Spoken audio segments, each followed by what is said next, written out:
அஸ்ஸலாமு அலைக்கும். இன்னைக்கு நான் வெள்ளை பூசணியை வச்சு ஒரு தயிர் குழம்பு செய்ய போகிறேன். அதுக்கு வேண்டியான பொருட்கள் ஆவின் பாலில் தான் இந்த தயிர் உர ஊற்றி வச்சுருக்கேன். இந்த தயிர் இப்படி கெட்டியாக இருக்கணும். இப்படி குலுங்குனா நிற்க அது குலுங்காது, அப்படி ஜம்முன்னு நிற்கணும். இன்னும் நம்ம குழம்பு வைக்கதே பார்க்கலாம். குழிக்கரண்டிக்கு நான் ஒரு கரண்டி கடலெண்ணெய் ஊற்றுதேன். டீஸ்பூனுக்கு அரை ஸ்பூன் கடுகு, டீஸ்பூனுக்கு ஒரு ஸ்பூன் கடலைப்பருப்பு, டீஸ்பூனுக்கு ஒரு ஸ்பூனு உளுந்தம்பருப்பு, மிளகாய் 2, கருவேப்பிலை,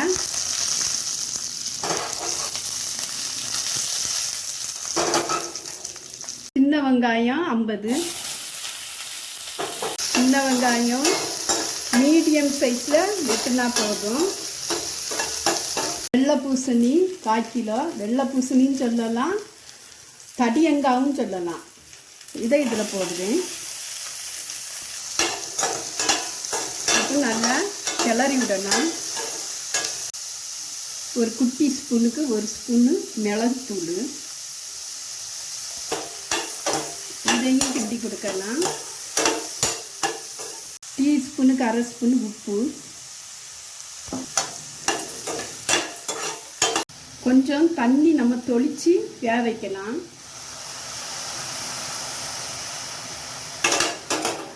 இந்த அளவு தண்ணி தொளிச்சா போதும், இதிலே அது வெந்துடும். தவால் ரொம்ப கெட்டியான தவால், அதிலே வெந்துடும். இப்போ நம்ம மூடி வைக்கலாம். ஒரு சின்ன பவுலுக்கு ஒரு 4 ஸ்பூனு தேங்காய், ஒரு 8 பூண்டு, ஒரு டீஸ்பூனுக்கு அரை ஸ்பூனு ஜீரகம். இதை மிக்சியில் ரொம்ப நைஸாக அரைச்சி எடுத்துகிட்டு வரேன். மிக்சியில் அரைச்சி எடுத்துட்டேன். பாருங்கள், இப்படி நைஸாக இருக்கணும். நல்லா விழுது மாதிரி நைஸாக அரைச்சிருக்கேன். இப்போ இந்த பூசணியும் நல்லா ட்ரை ஆகி நல்லா வெந்துட்டு, இந்த சமயம் நம்ம கேஸை ஆஃப் பண்ணிடலாம். இது ஆறட்டு. இப்போ இந்த தயிரில் இந்த மசாலா போட்டு நல்லா இந்த பீட்டு வச்சு நல்லா அடிக்கேன். இது நான் தாளிச்சையில் அதில் கடுகு திரைச்சிட்டு, வேறு ஒன்றும் இல்லை. தயிர் எவ்வளோ கெட்டியாக இருக்கு பார்த்தீங்களா? நான் எவ்வளோ ஆட்டுனாலும் அது குலுங்குதா? இப்படி உர ஊற்றி வைக்கணுங்க.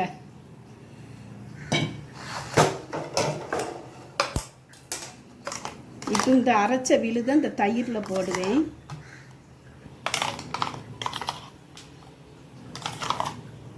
இப்போ நல்லா இந்த தயிரை கிளறிடலாம்.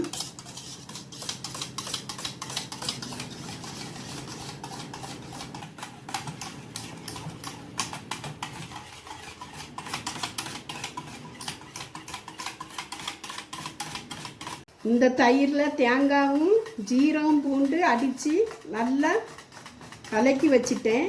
இதை இப்போ நம்ம அவிச்சு ஆற வச்ச இதில் இப்போ இந்த தயிரை நான் ஊற்றிடுதேன்.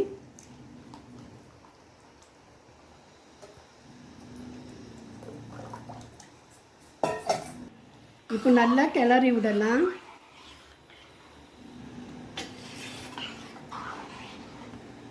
தயிர் குழம்பு இது ரொம்ப நல்லது. இது சுரைக்காய் போடலாம், வெண்டைக்காயில் போடலாம். வெண்டைக்காய் கொஞ்சம் வலுவழுப்பு தன்மை கொடுக்கும், சுரைக்காய் நல்லா இருக்கும். நான் இது வெள்ளை பூசணியில் போட்டிருக்கேன். ஜீரகம் குடலில் உள்ள அழுக்குகளையெல்லாம் எடுக்கும். ஜீரகம்தான் இதில் மெயின், ரொம்ப டேஸ்ட்டாக இருக்கும். நீ இதில் ஒரு தாளிப்பு ஊற்றிடலாம். இப்போ இதுக்கு ஒரு தாளிப்பு கொடுத்துடலாம்.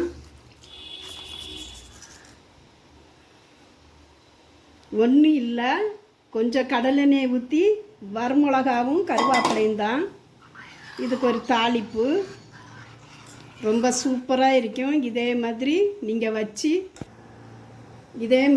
வச்சு சாப்பிட்டு பாருங்க. குழந்தைகளுக்கு கொடுங்க, ஸ்கூலுக்கு பிள்ளைகளுக்கு கொடுத்து விடலாம். வெள்ளைப்பூடு ஜீரகம்லாம் நம்ம அரைச்சி ஊற்றிருக்கனால தெரியாது. தேங்காய், வெள்ளைப்பூடு, ஜீரகம் பச்சையிலே நான் தயிரில் கலக்கினனால பச்சை வாசனை தெரியாது. ரொம்ப சூப்பராக இருக்கும். இதே மாதிரி வச்சு நீங்கள் சாப்பிட்டு பாருங்க. இதுக்கு கூட சிக்கன் வறுவல் எது வச்சாலும் நல்லா இருக்கும்.